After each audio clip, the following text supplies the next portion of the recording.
మీ తమ్ముడు గట్టివాడు అంటూ పవన్ గురించి చిరంజీవితో ప్రధాని మోడీ మురిసిపోయిన అన్నయ్య వేదికపై బాలయ్య సందడి పాదాభివందనం వద్దని లోకేష్ను వారించిన ప్రధాని మీ తమ్ముడు గట్టివాడు అంటూ ప్రధాని నరేంద్ర మోడీ జనసేనాని పవన్ కళ్యాణ్ గురించి మెగాస్టార్ చిరంజీవితో వ్యాఖ్యానించారు.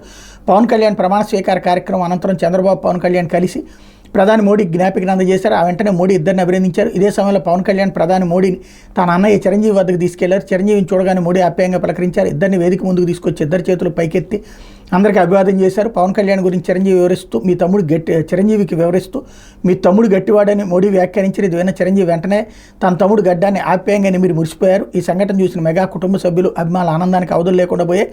ఇదిలా ఉంటే ముఖ్యమంత్రిగా చంద్రబాబు, మంత్రులుగా జనసేన అధినేత పవన్ కళ్యాణ్, ఇతర నేతలు ప్రమాణ స్వీకారం చేసిన కార్యక్రమంలో పలు ఆసక్తికర ఘట్టాలు చోటు చేసుకునే ప్రమాణ స్వీకార కార్యక్రమానికి హాజరైన హిందూపురం ఎమ్మెల్యే బాలకృష్ణ సరదా గడిపారు. సభా వేదికపైకి వచ్చే ప్రముఖులకు స్వాగతం పలికే బాధ్యత తీసుకున్న బాలయ్య వేదికపై కూర్చొని తన చెల్లెలు భువనేశ్వర్ భుజంపై వెనక నుంచి తట్టడంతో ఆ ఉలిక్కిపడ్డారు. వెంటనే భువనేశ్వర్ నుదురుపై ముద్దు పెట్టి ఆశీర్వదించారు. నారా చంద్రబాబు నాయుడు అని నేను అంటూ టీడీపీ అధినేత చంద్రబాబు ముఖ్యమంత్రిగా ప్రమాణం మొదలుపెట్టగానే సభికుల నుంచి భారీ స్పందన వచ్చింది. ఆయన ఎంత బిగ్గరగా ప్రమాణం చేస్తున్న అభిమానుల కేకలు, ఈలల మధ్య ఆయన మాటలు కొద్దిసేపు వినిపించలేదు. మరోవైపు చంద్రబాబు ప్రమాణ స్వీకారం చేస్తున్న సమయంలో వైకల్యంతో బాధపడుతున్న ఎన్టీఆర్ తనయుడు నందమూరి రామకృష్ణ కుడిచేయి పిడికిలు బిగించి భావోద్వేగానికి లోనయ్యారు. జనసేన అధినేత పవన్ కళ్యాణ్ మంత్రిగా ప్రమాణం చేస్తున్నప్పుడు కూడా పెద్ద ఎత్తున అభిమానుల నుంచి స్పందన వచ్చింది. మరోవైపు పవన్ సతీమణి అన్న జనసేన ప్రమాణ స్వీకార ఘట్టాన్ని తన సెల్ ఫోన్లో చిత్రీకరించారు.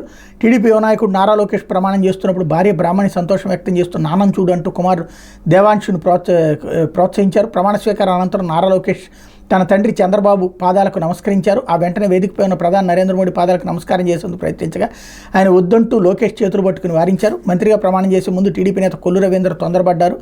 ప్రభుత్వ ప్రధాన కార్యదర్శి ఆయన ఆహ్వానించగానే గవర్నర్ నేను అనేలోపు కొల్లు రవీంద్ర నేను అని మొదలుపెట్టారు. తర్వాత గవర్నర్ వైపు చూసి మరోసారి మొదలుపెట్టారు. సిఎస్ నీరబ్ కుమార్ ప్రసాద్ మంత్రివర్గ సభ్యులందరినీ ప్రమాణ స్వీకారానికి తెలుగులోనే ఆహ్వానించారు. అయితే కొన్ని సందర్భాల్లో ఆయన తెలుగు పలికేందుకు ఇబ్బంది పడ్డారు. మంత్రుల్లో కొందరు చిన్న తప్పులు పలికినా రాయచోటి ఎమ్మెల్యే రాంప్రసాద్ రెడ్డి మాత్రం ఎక్కువగా తప్పులు పలికారు. అనంతరం ఆయన పట్టుబట్టి మరీ చంద్రబాబు పాదాలకు నమస్కరించారు. పవన్ కళ్యాణ్ ప్రమాణ స్వీకారం చేస్తున్న సమయంలో ఆయన అన్నయ్య చిరంజీవి మురిసిపోయారు. చిరునవ్వులు చిందిస్తూ తమ్ముడు గురించి పక్కనే ఉన్న తమిళ సూపర్ స్టార్ రజనీకాంత్కి ఏదో చెప్తున్న దృశ్యం అందరినీ ఆకర్షించింది. చంద్రబాబు, పవన్ సహా ఒకరి మినహా అందరూ తెలుగులో దేవుడి సాక్షిగా ప్రమాణం చేశారు.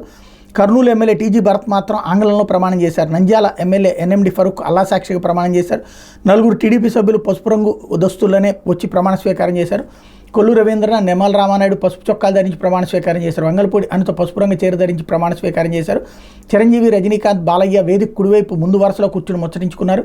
కేంద్ర మంత్రులు కిషన్ రెడ్డి, బండి సంజయ్, అదవాలే, అనుప్రియ పటేల్, చిరాగ్ పాశ్వాన్, మహారాష్ట్ర సీఎం ఏకనాథ్ షిండే తదితరులు ప్రమాణ స్వీకార ఘట్టాన్ని ఆసక్తిగా పరిశీలించారు. వేదికపై మాజీ ఉపరాష్ట్రపతి వెంకయ్యనాయుడు, కేంద్ర మంత్రులు అమిత్ షా, జేపీ నడ్డా, నితిన్ గడ్కరీ, సుప్రీంకోర్టు మాజీ ప్రధాన న్యాయమూర్తి జస్టిస్ ఎన్వి రమణ, బీజేపీ రాష్ట్ర అధ్యక్షురాలు ఎంపీ పురంధేశ్వరి, తెలంగాణ మాజీ గవర్నర్ తమిళిసై తదితరులు వేదికకు మరోవైపు కూర్చున్నారు. ఎన్టీఆర్ కుమార్తెలు పురంధేశ్వరి, భువనేశ్వరి వేదికపైకి ఒకేసారి కలిసి వచ్చారు. మెగాస్టార్ చిరంజీవి కుటుంబ సభ్యులందరూ ఒకేసారి చేరుకున్నారు. కార్యక్రమం ముగిసిన తర్వాత చిరంజీవి, రజనీకాంత్, వెంకయ్యనాయుడు, జస్టిస్ ఎన్వి రమణ తదితర ప్రముఖులు చంద్రబాబు వారి కారు దాకా వెళ్లి వీడ్కోలు పలికారు. ప్రధాని వీడ్కోలు పలికేందుకు మోడీ కాన్వాయ్లో వెళ్లాలన్న ఉద్దేశంతో గవర్నర్ అబ్దుల్ నజీర్ తన కాన్వాయ్ని ముందుగానే విమానాశ్రయానికి పంపారు. అయితే తనకు వీడ్కోలు పలికేందుకు ఎవరు అవసరం లేదని మోడీ చెప్పడంతో అందరూ ఆగిపోయారు. దీంతో తన కాన్వాయ్ తిరిగి వచ్చేదాకా అక్కడ గ్రీన్ రూమ్లో గవర్నర్ చాలాసేపు వేచి ఉన్నారు. చంద్రబాబు మొదటిసారి 1995లో, తర్వాత 99లో రెండోసారి, 2014లో మూడోసారి, ఇప్పుడు నాలుగోసారి ప్రమాణ స్వీకారం చేశారు. 1978లో చంద్రగిరి నియోజకవర్గం నుంచి ఆయన తొలిసారి ఎమ్మెల్యే గెలిచిన చంద్రబాబు 89లో అదే జిల్లాలోని కుప్పం నియోజకవర్గానికి మారారు. అప్పటి నుంచి ఆయన కుప్పంలో విజయడంకా మోగిస్తూనే ఉన్నారు. మోడీ బాబు ఉల్లాసంగా కబుర్లు చెప్పుకున్నారన్నటువంటి అంశాలని హైలైట్ చేసింది ఆంధ్రజ్యోతి.